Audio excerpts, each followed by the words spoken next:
Tonight on the Donlon Report, the search for loved ones in Surfside continues.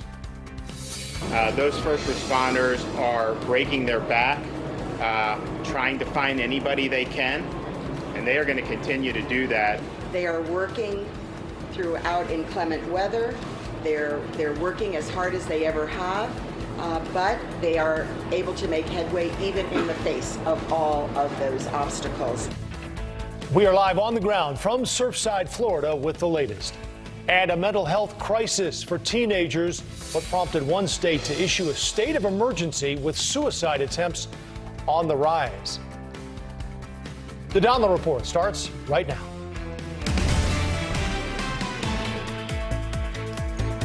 Good evening. The numbers have just changed, but the hope of finding survivors remains. It has been another difficult day in Surfside, Florida, where a 12-story condo building collapsed last week. 12 are now dead. That is the number just released, along with 149 still unaccounted for. The president and first lady are now scheduled to visit the site later this week. And there are some updates as far as the building itself and the structural repairs that were recommended. Condo owners were facing some $15 million in assessments to fix it all. Let's get the latest from News Nation's Brian Enton. He's live for us in Surfside again tonight. Brian? Yeah, Joe, another really emotional day here in Surfside. We just got the latest update from the Miami-Dade County mayor. The death toll is now at 12. They discovered a 12th body today, and there are 149 people missing. Something interesting the mayor just said. They are now doing an audit of the list of the missing. They are concerned that there could be duplicates on that list. She gave one example where in some instances certain family members have called in and given an English name, and then other family members have called in and given a Hebrew name. So they're going to go through the list and make sure that it is totally correct. A lot of progress made today with first responders. They have moved 3 million pounds of concrete. They have a pile near the beach where they're putting the concrete that they move. And I'll tell you, when you think of it, about the fact that it's a 12-story building, while 3 million pounds sounds like a lot, there is still so much to do here. Just heartbreaking talking to these first responders. I spoke with the State Fire Marshal, Jimmy Petronis, earlier today. This is the fire marshal for the entire state, and even he broke down while we were talking. The men and women that are here,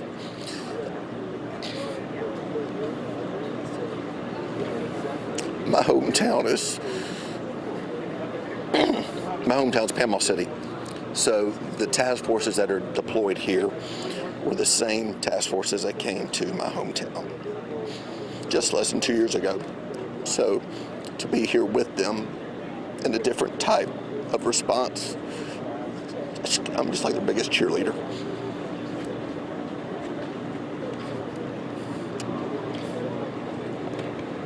I'm a big fan. You just imagine what these people are going through, what these first responders are going through that are on that pile on 12-hour shifts, literally around the clock. There are now 370 search and rescue members who are here from all over the country and the world. There's another Mexican team that actually arrived just today. Joe? Brian, how long does the search and rescue element of this continue? Have they said how long they will continue in that mode? Because I know there's a lot that goes into the decision to make that shift and the pivot to recovery, emotionally and otherwise. Yeah, they're not giving a specific time frame at this point. When I asked the state fire marshal about that today, he basically said he still has hope. He wants the search and rescue to continue. And then he gave examples that we've heard over the past couple of days when people have survived 17 or 18 days beneath rubble. So it appears this is going to go on for quite some time. Right. Well, the only rush we're in is to hopefully find some survivors. Brian Enton live in Surfside. Thank you very much for the update. Joining me now, Jorge Kupperman, principal architect at JSK Architectural Group. Jorge, thanks for the time. It's pretty clear to all of us as we hear these reports coming out now that even 3 years ago there were major structural problems that people were aware of. Not holding you to this, but in your opinion, do you think that's looking more and more like the likely cause here? Good afternoon, Joe. Thank you for having me. My understanding, I read from the media, the report is back from 2018. I do understand this report took place ahead of the expiration of the 40 years recertification. Right. So the Condominium Association looks like had the intention of moving ahead with the repairs, but the incredible amount of money evidently released the project for later on, and they waited too long. So where, in your expert opinion, is your focus right now? You've had a few days at least to consume the information that's out there. As an architect, what are you looking at? Joe, this is going to take a long time. There are many case scenarios, a lot of experts, engineers testing on different cases of possible failure. I did see some photos. Concrete, reinforced concrete is a really novel material, but once that steel starts corroding, buildings are not like tables, like you cut a leg and maybe the table's still in place. Buildings got different loads acting vertically, and as soon as you cut one leg, the whole structure might collapse. So it's hard to say where the failure is coming from, underground water or leakage from a swimming pool that ran into the upper deck, into the garage.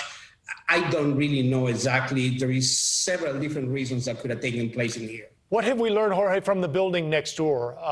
Is it still in danger of collapsing? And are you surprised it didn't? And I guess beyond that, is there something we can learn about why that building didn't collapse and the one connected to it did? Once again, I read, I'm assuming that you're referring to the building north of it. Right. I believe that there are two separate structures built at different time. And my understanding, again, based on what I read in the media, that other condo association was obsessive in repairs. Over the last couple of days, an inspection took place by city authorities, and they found every single column and detail completely, perfect. So I don't see any risk into the happening anything in the building next door. Right. Architecturally, Jorge, how do experts like yourself and engineers get to the bottom of why this happened? I'm guessing you mentioned the pillars and the beams. How do you know when you're looking at a pile of rubble whether a beam or some support broke before or whether it broke as a result of everything pancaking on top of it? And nowadays, technology allows us to have different models in computers based on samples taken on the site, plus the photos that were taken back in 2019 and recently. Then those computer models can be built, and different case scenarios for the failure can be tested until arriving to a conclusion. Hopefully that conclusion will be certain, I hope. But again, it's far away. It's going to take a long time. Right. If there were design or engineering issues, do you think those would have shown up sooner? Does that, the fact that this happened 40 years after it was built point perhaps to something that progressed over time, and might that be a clue? 40 years is a long time. A settlement is a common factor in buildings as long as the building settles evenly. An unfair or uneven settlement will create cracks. That's not the case on this building. Clearly, in this case, is a result of the climate, the ocean climate, and concrete delamination, exposure of steel, so on and so forth. Yeah. But I don't think that 40 years it's quite a factor for the building failure. You mentioned some of these pictures, and you mentioned the exposed rebar. That clue alone, the exposed rebar, how dangerous is that of a warning sign, especially in that part of the country? Anywhere exposed steel is an indication that immediate action needs to be taken care. Once the steel is gone, reinforced concrete is the commonality between an artificial stone created by the actual concrete and the steel that absorbs other stresses in the structure. If you separate them by deterioration of one of the two, then that's not a good case scenario. We're also getting word, Jorge, that there was a penthouse unit built on top of this building. What does that do to the stress load on the support structure? And is that enough for a 12-story building to have an impact? I haven't heard about that additional structure, and I conclude that you mean that it was built after the fact. Exactly, right, on top. I'm sure they had permits, analysis, structural analysis, and I don't believe, this is the first time I hear this, I don't believe that's the case of a collapse of an entire 12-story structure. All right, Jorge Kupperman of JSK Architectural Group, thank you so much for your insight. Thank you for joining us, sir. Thank you for having me, Joe. Appreciate it. From Los Angeles to Chicago, leaders across the country are now recommending indoor masks as the COVID-19 Delta variant continues to spread. We'll speak with our top doc about what we know about the Delta variant. Plus, U.S. troops in Syria facing retaliatory rocket attacks after airstrikes targeting Iranian-backed militia. We'll dive into the complex Syrian conflict with someone who served in the region. And don't forget, you can follow us on social media at the Donlon Report on Twitter.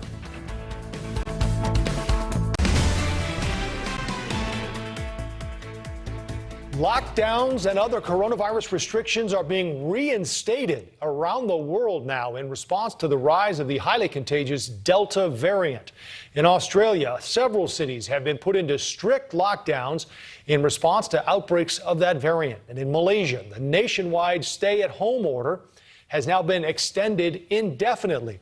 Experts say this could be a forecast of what's to come in the U.S., even though nearly 50% of Americans are now fully vaccinated. Joining me now, Dr. Bob Lahita, St. Joseph Health Director. Doctor, good to see you again. Let's talk about this variant leading to all these dramatic changes, new strict lockdowns in several countries around the world. What's going on?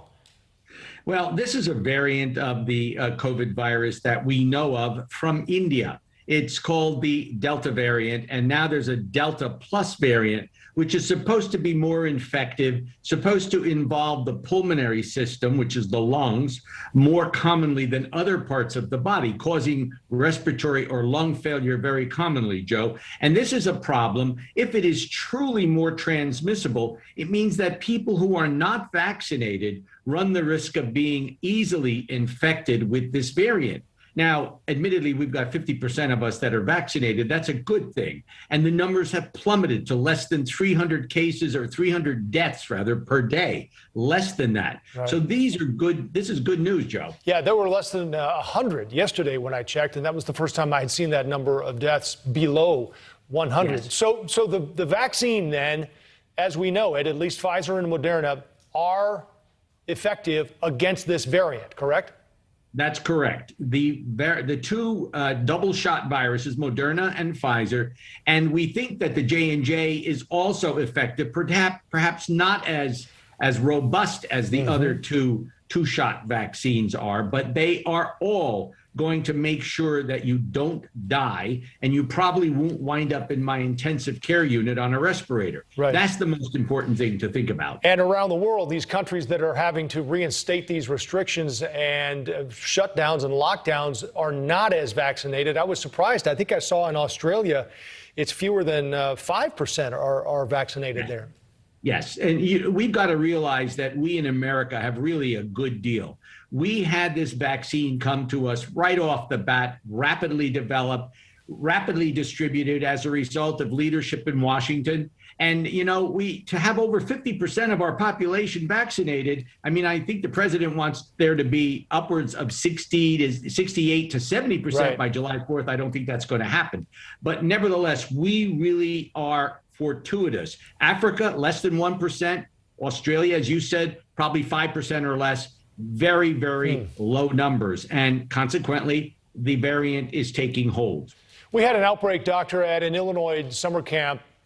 Should kids still be wearing masks? Because many of them they're not able to get the vaccine yet, right?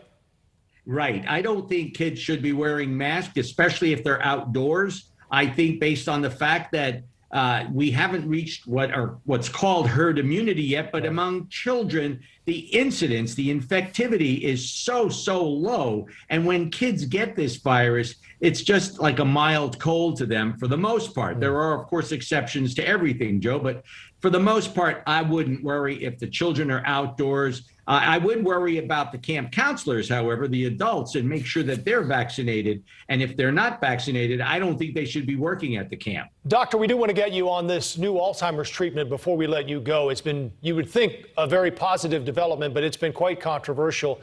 Not only the expense of it, some $56,000 a year, what it might ultimately cost Medicare, but whether it's actually effective. Where are you on this?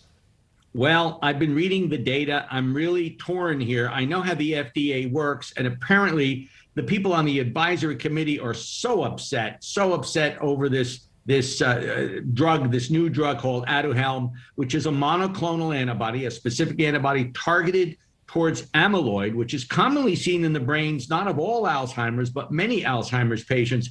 And this has been an ongoing research thing for 30 years. I can remember this when I was back in New York City.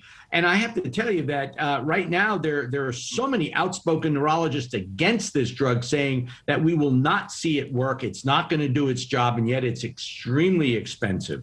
So the jury's out on that one. Well, there were some of those FDA consultants, I guess, who resigned as a result of this decision, as I read today. That's right. That's correct. Doctor, and that's go ahead. Big. Yeah. Dr. Bob Lahita, it's always good to get your insight. St. Joseph Health Director. We'll see you soon. Good to see you, Joe. Take care.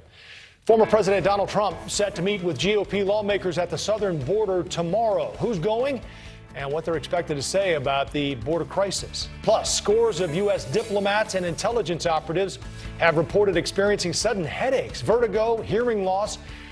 Were they targeted by a secret weapon or just experiencing a similar sickness? We'll speak with one Havana syndrome victim and get his thoughts on other CIA operative information.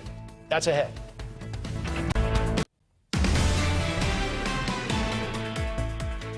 Former President Donald Trump is set to visit the U.S.-Mexico border tomorrow as the migrant crisis there continues. News Nation's Allison Harris is live in D.C. for us with more on the former president's planned trip, what's going to happen during the visit, and who will be there. Hi, Allison. Hi, Joe. There are a dozen Republican lawmakers traveling down to Texas to meet the former president and Governor Greg Abbott to talk about the surge of migrants at the U.S.'s southern border security, and also tour the border. Congressman Jody Arrington is among those heading down. Biden policies have incentivized people to come to this country illegally, and they're bringing families. Children are being used and abused as passports. And the former president has stated that he handed President Biden the most secure border in history, and that all he had to do was run it on autopilot. The migrant surge started back in spring 2020 while he was still in office, but it really escalated this spring. Republicans call this the worst border crisis in American history, but the White House points to data that immigration is cyclical and it is seasonal, and that it increases during warmer weather. What is unusual now is the increase in children crossing the border unaccompanied. It's an issue that the vice president aimed to address when she visited the Northern Triangle, focusing on humanitarian issues that she calls root causes of migration. The VP did a last-minute trip to the border ahead of former President Trump now going with his visit. This visit comes as Governor Abbott announced his intentions to continue building the border wall. Joe? What is the latest on that wall, Allison? I haven't heard in a little while.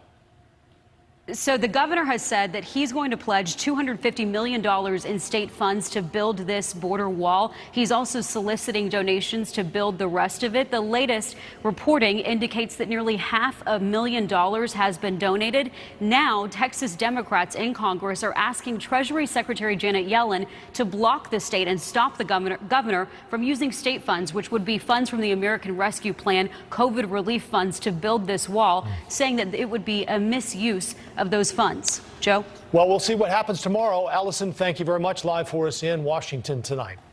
U.S. Defense Department Press Secretary John Kirby is defending the U.S. airstrikes on Iranian-backed militias in Syria and Iraq. Those airstrikes were criticized by Iraq and some U.S. lawmakers as well, but the DoD says they were, in fact, defensive and did their job. These strikes were designed to get specifically at the kinds of threats that were coming at our people, particularly from UAVs. And it was directly tied to the kinds of attacks we've been seeing. We're joined now by former senior intelligence officer for the CIA, Mark Polymeropoulos. So, Mark, let's start with your assessment of what's happening in Syria. You're familiar with the players involved here. What's up? Sure, and I think this is actually, something that while it certainly hit the headlines, it's not all that unusual. This is kind of a classic force protection strike.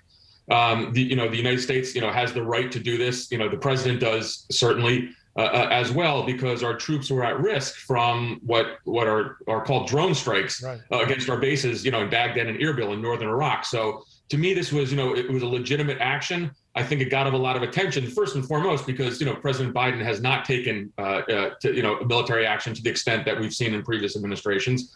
But number two, really, you think about, the debate on our overseas presence. So I think you see a lot of Democrats on the Hill, and perhaps not as many on the right, the Republicans, questioning our true presence overseas. Do you think this has the potential to escalate? And that's a really big question, because this is not just the United States striking Iranian-backed Iraqi militias. This is really the proxy war with Iran. And then you throw on top of that the ongoing nuclear talks in Vienna, and it's a really complicated situation. I think, these are messages that are being sent to both sides. Probably it will de-escalate, but you never know. And one errant strike, one loss of life, especially on the U.S. side, in significant numbers, and this could escalate. So you've served in a number of these countries that are considered hotspots. What concerns you most about our foreign policy interests, at least right now? Sure. So I think we have to be in some of these locations. I espouse a theory that I call defend forward.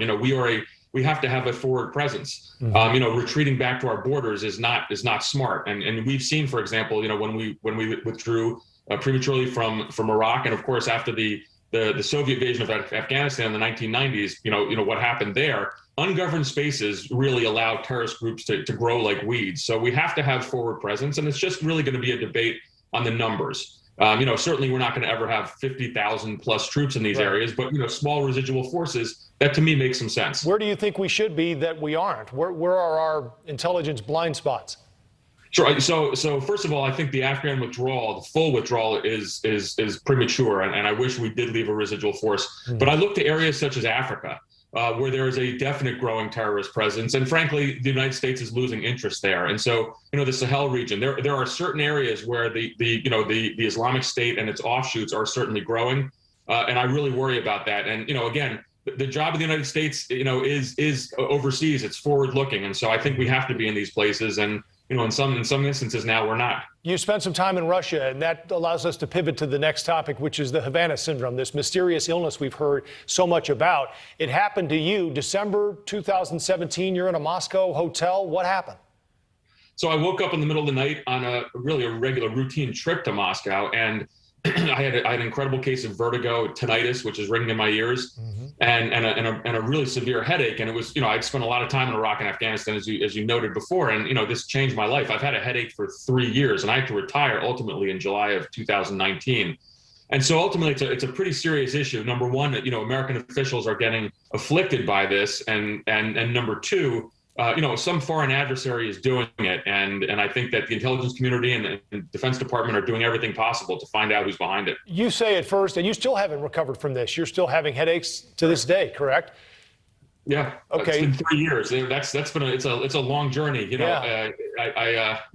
think you're pretty tough. I was on the tip of the spear with the CIA for 2.5 decades, but this has been tough. Having a headache 24/7 for 3 years is not something that I certainly envisioned. So you say there were doubts at first, but that certainly doesn't seem to be the case now, because we're hearing more and more about it. How widespread is this? Because the last we heard is that they're now investigating potential cases here in the U.S. around the White House. That's right. There's reportedly over 100 U.S. officials who have been afflicted by this, both overseas and in some cases, within the confines of Washington. I think we've moved past, the notion, and when it first happened in Havana in 2016, and then to myself and to several others when, we were told we were making it up. I think we've moved past that. You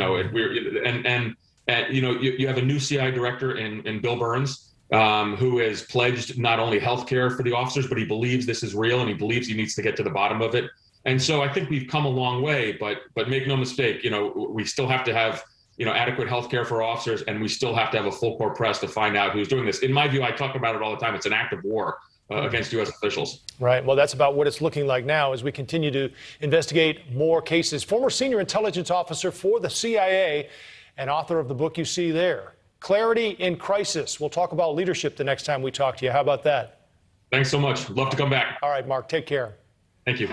E-cigarette company Juul set to pay $40 million to settle a North Carolina lawsuit. We'll discuss why the vape pens were such a pull for teenagers. And the condominium association in charge of the collapsed building in Surfside now facing a multi-million-dollar lawsuit. We'll speak with the attorney leading that effort next.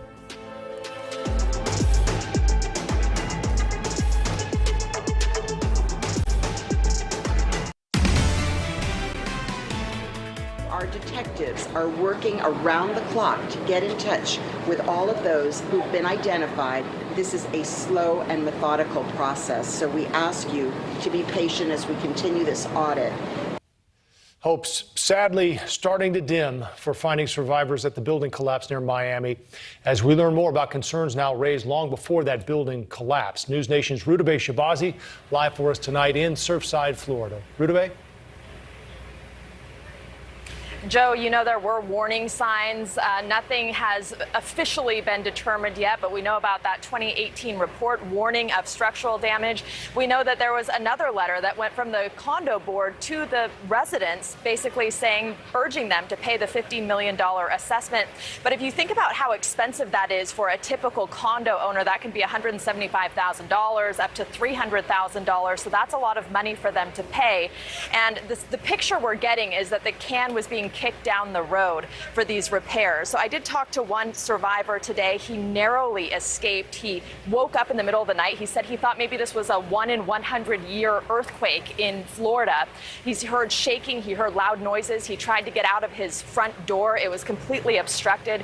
He said he inhaled a lot of toxic dust, and then he went to his balcony and waited, realizing that the building was collapsing, waited for firefighters for about an hour to come pick him up with a cherry picker and then bring him down to safety. He had bruising on his arms, but he says he's just lucky to be alive. He obviously doesn't have anything now. He's 72 years old. He lost everything in the collapse. He doesn't have a car. He only has the clothing on his back. I spoke with him earlier today, and I asked if he was angry. He seemed still in shock by the entire thing. He's basically relying on donations from friends and community members and assistance from FEMA and others. Take a listen to what he had to say when I talked to him earlier today. Are you angry? Of course I'm angry. Yeah, I'm angry. I could be dead. You know, my friends, my neighbors, they're dead. I mean, this is stuff that probably we should have done, or somebody, whoever's in charge, 10 years ago. So he is suing the Condo Association. He was one of the first people to sign on to this lawsuit, suing the Condo Association, saying that they were negligent, they should have done something beforehand. He says that his assessment would have been $135,000. That is $800 a month for 15 years. He says that that was just basically a second mortgage for him, Joe, and he just didn't know how he was going to swing that. But he urges everyone who lives in condos like this up and down Florida and around the country to really pay attention to what's going on with the building, to go to those condo meetings and to listen to what the board has to say and to listen to what the inspectors have to say. Joe? Well, I'm understanding that that's happening a lot right down there in Surfside where you are, to the north and even to the south. A lot of these audits are happening. And if there are issues, you know these contractors and inspectors are going to be very busy as a result of what happened. Rudabeh, thank you very much. We'll talk to you soon. Rudabeh mentioned some of these lawsuits that are being filed. The first of what presumably will be many was filed less than 24 hours after the deadly collapse. Brad Sawn represents the tower resident behind a $5 million class action suit and joins us now. Brad, you were quoted as saying you had learned some additional information that is stunning. Can you elaborate on that for us?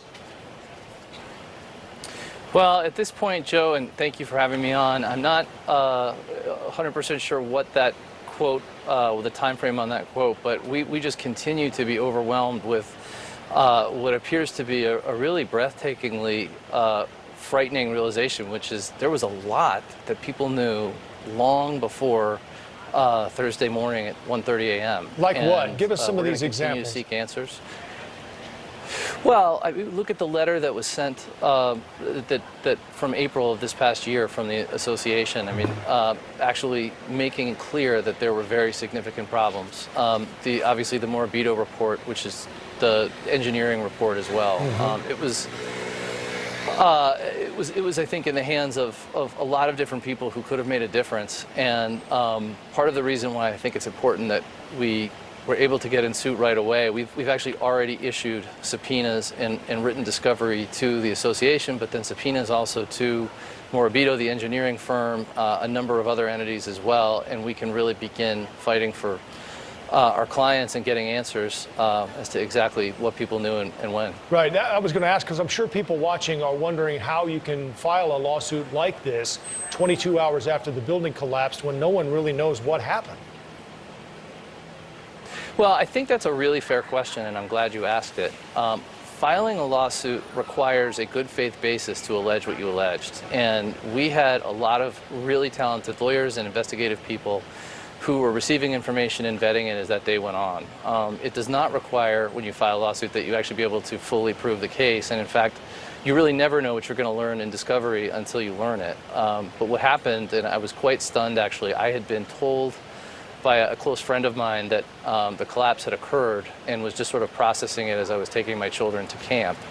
And within a few minutes of that, a lawyer I work with regularly called me and told me that we had a client who, rather breathtakingly, was suddenly homeless and needed help right away. So that's what we did.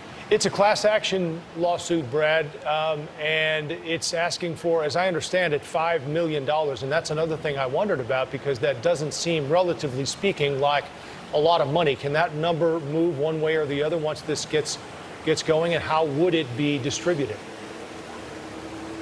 Joe, you're asking all the right questions, and I'm really glad because in lawsuits, there's a one paragraph, what's called jurisdictional minimum that's alleged. And so that's all that means. There's absolutely no way we would dream of simply limiting what we're trying to obtain for these victims at $5 million or anything along those lines. We are going to be seeking to get every last dollar we possibly can. What I will tell you, though, and I think it's important, I'm very clear to the clients about this, we are really not optimistic about the clients being able to be made whole with respect to what their losses are. I mean, that's something you sit down with clients every time you meet them in injury and death cases, certainly, and make clear that, look, we're here to provide, economic assistance to you that you're going to need, but obviously we can never make you whole. But particularly in the cases of property owners in this case, there's going to be a seismic gap between what's available in resources ultimately, between assets and all available insurance and everything else. And that's, of course, after an extensive period of time, versus what these units actually, were worth. Right. And sorry to keep sort of continuing talking, but the home prices of this building, I think if you don't live in Miami Beach, you have a certain impression of what a Miami Beach condo is and who lives there. These are homes of people who really need them, and they represent a significant chunk, I would surmise, for the most part, of each individual resident's financial health and stuff like that. Absolutely. Attorney Brad Sawn, thank you for the update. We will continue to follow the litigation and see where it leads along with the investigation. Brad, thanks again. Thanks, Joe. Illinois is the latest state allowing student athletes to get paid for their name, image, and likeness when the new law goes into effect, and what it means for college sports. Plus, teen suicides are surging in the wake of the pandemic. We'll speak with a psychotherapist about why the re-entry process has been so hard for American kids.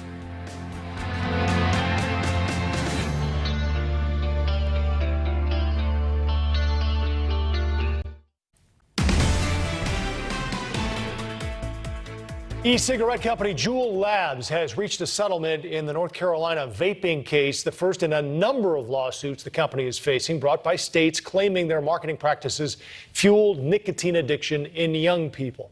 Under the settlement, Juul has agreed to pay North Carolina $40 million and make changes to its business practices, such as marketing strategies and content that appeals to young people. Juul just released a statement today saying the settlement is consistent with our ongoing effort to reset our company. The statement went on to say it supported the effort to reduce underage use of its product. Again, that's one case, more to come.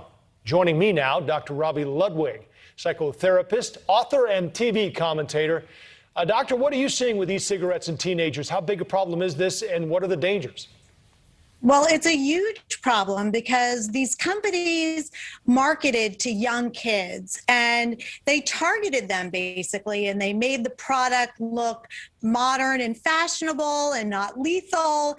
They had influencers also make these very dangerous Juuls look exciting and like it would make them popular.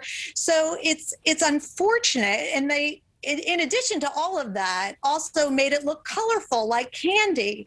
And young kids are very vulnerable, not only to marketing, but also to what their peers are doing. And for the first time ever, these companies were marketing kids on social media where they live. So kids really don't understand danger. They have this magical thinking that gets them to feel that they're safe. That's what made it so dangerous. Yeah. Let's shift, because there's another kids issue we wanted to get to with you, Doctor, and that is Colorado and states across the country are raising the flag that record numbers of children are attempting suicide. There was a hospital system in Colorado that declared a pediatric health state of emergency. We're coming out of a brutal year, and I think we're just starting to find out how brutal it was for our kids. What's happening? Yeah. What are you hearing? Well, kids have been isolated. They were dealing with a lot of stress. There was the stress of online learning, of not being able to connect with their peers during a time when socialization is so very important, probably absorbing the stress of their families, fear about COVID, losing people to COVID, financial insecurity, and just the stressors that were going on in the home without having personal contact of maybe a school psychologist or a teacher that was nurturing, or being involved in school sports, which was mentally healthy. And so they had to deal with that all alone, not having the emotional maturity to really process those emotions. And now that they're about to go back to school, they also have this anxiety about returning to normalcy and the fears and pressures that go along with all of that. Well, the heartbreaking part of this, as you know, is that they at least consider the option of taking their own lives. Before they get to that point, Doctor, what are the challenges of reentry that they should be aware of? And not necessarily just reentry, but anything else that might be going on in their lives. Well, this is where parents can really help children, and you can use the news as a way to enter into this conversation so children don't feel like they're being invaded emotionally, to say, hey, I read this study. A lot of kids your age are feeling stressed and dealing with depression and maybe even thinking about suicide. Has that ever happened to you? It's normal. If you have those feelings, I'm here to help. To really teach kids also the difference between, what secrets are not okay to keep and what is important to share with a trusted adult, either in your family or somewhere else. So kids know that there are people to turn to, and that there is therapy, and basically getting the message out there, talking to people is healthy, so that they know they're not stigmatized. Absolutely. That's a great point. Our kids have run out of resilience, I saw today. Dr. Robbie, it's great to see you. That's Dr. Robbie Ludwig, psychotherapist, author, and TV commentator. We appreciate you spending some time with us tonight. Thanks for having me. College coaches in yet another state will soon have a new recruiting tool, cold hard cash. Why more college athletes will soon need books, computers, and sports agents. Don't forget to follow us on social media at the Donlon Report on Twitter. Now to college sports, another state joining the rush to allow college athletes to get paid. This time it's Illinois. Governor J.B. Pritzker signing a bill today at the University of Illinois to allow student athletes to profit from endorsement deals and hire agents. The move follows Ohio yesterday and a growing list of states, including Florida, Texas, California, and Alabama, meaning your state is more than likely at a disadvantage now if it doesn't let student athletes get paid. Students could choose other schools in other states. Pritzker, therefore, made the announcement more of a recruiting pitch. Illinois is now at the forefront of this movement. Yet another reason for student athletes to choose Illinois for college. This isn't just a win for student athletes, it's a win for the future of our entire state. Brandon Robinson of Bally Sports Network joins us now. Brandon, I'm guessing this is a matter of time, right? I mean, there's no way a state can hold out at this point. No, I mean, and I think more than anything else, it was the smart move because everybody is a brand. It feels like the Oprah Winfrey show. She's a brand. He's a brand. Everybody's a brand. So, with that being said, you got to pay these kids. I mean, long have gone the days, Joe, of pizza costing $1. It certainly wasn't $1 when I was in school. How about you? No, it was not. Let's chop this up, though, Brandon. How do you think in practice this works? on the street? How does it work? I mean, how are they going to pick the athletes that get paid? How much will they get paid? You know, how does it work? Well, I think a lot of it has to do with how much you're generating to the university. When I was in college, I remember Madden or being the football game for the NFL, and then NCAA football being the game that us college kids played, and they removed that because you were just putting the names on the numbers on the back of the jerseys, and you knew who you were playing, what user you were using. So I think now it comes to how much this player is generating for a university, whether it's merchandising, whether it's marketing, and more. So I think it's a case-by-case basis depending on the student.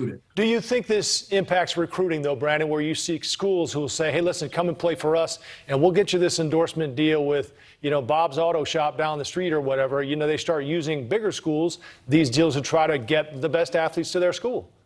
I think they should use you as a recruiter because I think you're about right. I do think it comes down to that. I think genuinely it comes down to the right school. You look at Ohio State University, or you look at the University of Illinois Champaign, big football programs, and has the ability to attract magnets. So, you know, Kentucky, the North Carolinas, the Dukes of the world, if they're not getting those schools, well, here you go in the Midwest. Illinois is making that move, and I think this trend will continue. Let's get you on a quick baseball note here before we let you go, Brandon. We had our first pitcher who was suspended now from the Mariners for 10 days after this new sort of strip search on the pitchers when they leave the field. Is this going to stick, so to speak? Man, you took the words right out of my mouth. It's quite of a sticky situation. He pitched 2 1/3 inning, and they stopped at Seattle, and the White Sox were playing. And essentially, this new rule with the pitchers, they want to kind of eliminate pitchers having the ability to put extra spin on the ball, which has affected the offensive play by the opposing team. So I think baseball is making an example out of Mr. Santiago. He will appeal it, but not a good situation. And his team lost. Well, I was surprised that it happened so quickly after they started doing this. You think this is going to stick around for a little while? Sticky. Yes, it will stick around for a little while. And I think it'll kind of curb guys from doing it because they made an example out of them. Sticky, icky, I think is the line. Brandon, good to see you. Thank you for your insight and your time. We appreciate it. Yes, sir. I'll be seeing you soon. All right, sounds good. That's it for our time for tonight. Have a great night. News Nation Prime with Rob and Marnie coming up next.